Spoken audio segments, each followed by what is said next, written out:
Welcome back to the film, everybody. And today we are doing a mock draft. My first mock draft on this channel. We're doing picks 1 through 32, no trades. Trying to do what's best for every team, but let's dive in and let's see how it goes. Picked off, Brandon Ross.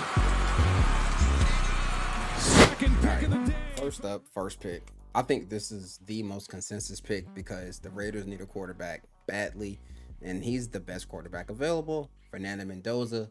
Welcome to the Las Vegas Raiders. This is being recorded the day before the national championship, so we're going to see how he plays. But regardless of how he plays in the championship game, he's the first overall pick. All right, now this is where things can get to me shaky because Dante Moore has gone back to school, and I don't think there is a quarterback warranted of a top 10 pick. I don't. Not Todd Simpson. I love Trinidad Chambliss. Carson Beck's a good player in his own right. They're not top 10 picks. All right. Especially not two overall.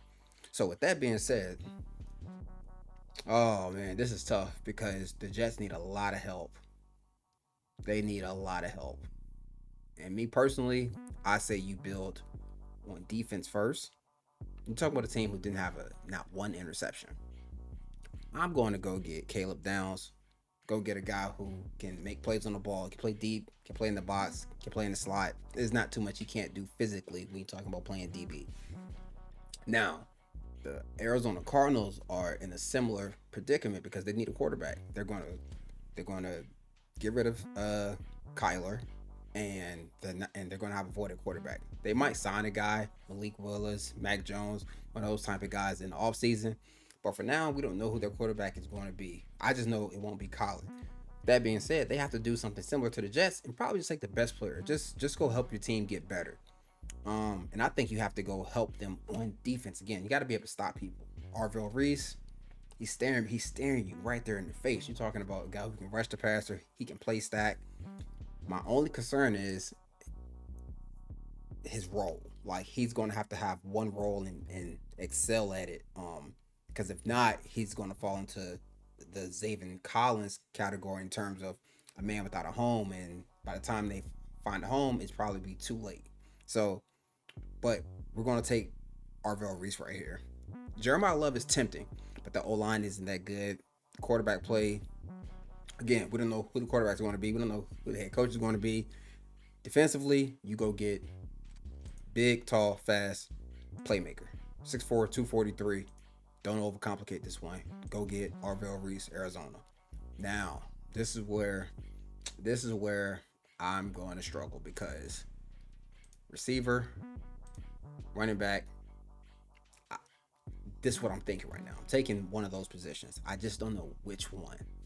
If I had to help Cam Ward tomorrow, if the Titans had to play a game tomorrow, I'm taking Jeremiah Love. He's the number one player on my big board from this year because he was dynamic, and I think a run game helps Cam Ward more than a top five receiver right now.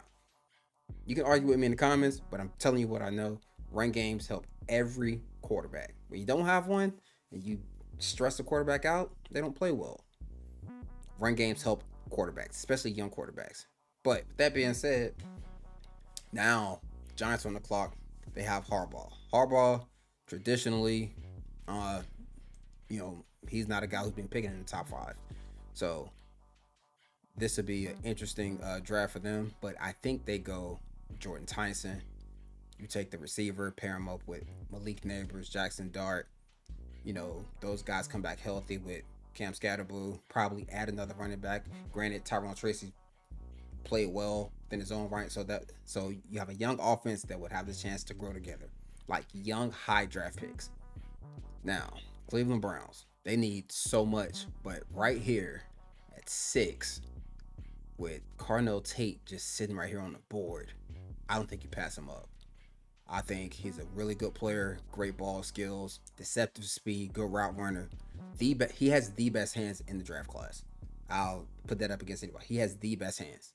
So we're gonna take Carnell Tate and whoever's the quarterback, Shador, or if they bring somebody in, whoever the head coach is, I think they will love to have Carnell Tate. Washington Commanders. We're not gonna complicate this. They need a edge rusher. They need a studded edge rusher. The guy who to me is the best edge rusher, Ruben Bain Jr. You're talking about explosive, can bend, can run on the edge of his feet, plays with power. He can he can multi line. He can play 3 tech. He can play 5 tech. He can play 9. Like it's not too much he can't do up front. So I think he adds, an explosive pass rusher with upside to be one of those dude, like to be a real dude when you're talking about getting to the quarterback. So Ruben Bain, welcome to Washington. Tell me what you think of that mock draft. Thanks for tuning in. Be sure to like, comment, and subscribe. Until next time, thanks for coming into the film room. Peace.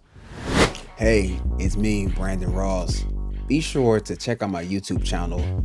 Link is in the comments. I'm giving out tips on coaching, evaluating, how to play the positions. So be sure to like and subscribe on my YouTube channel.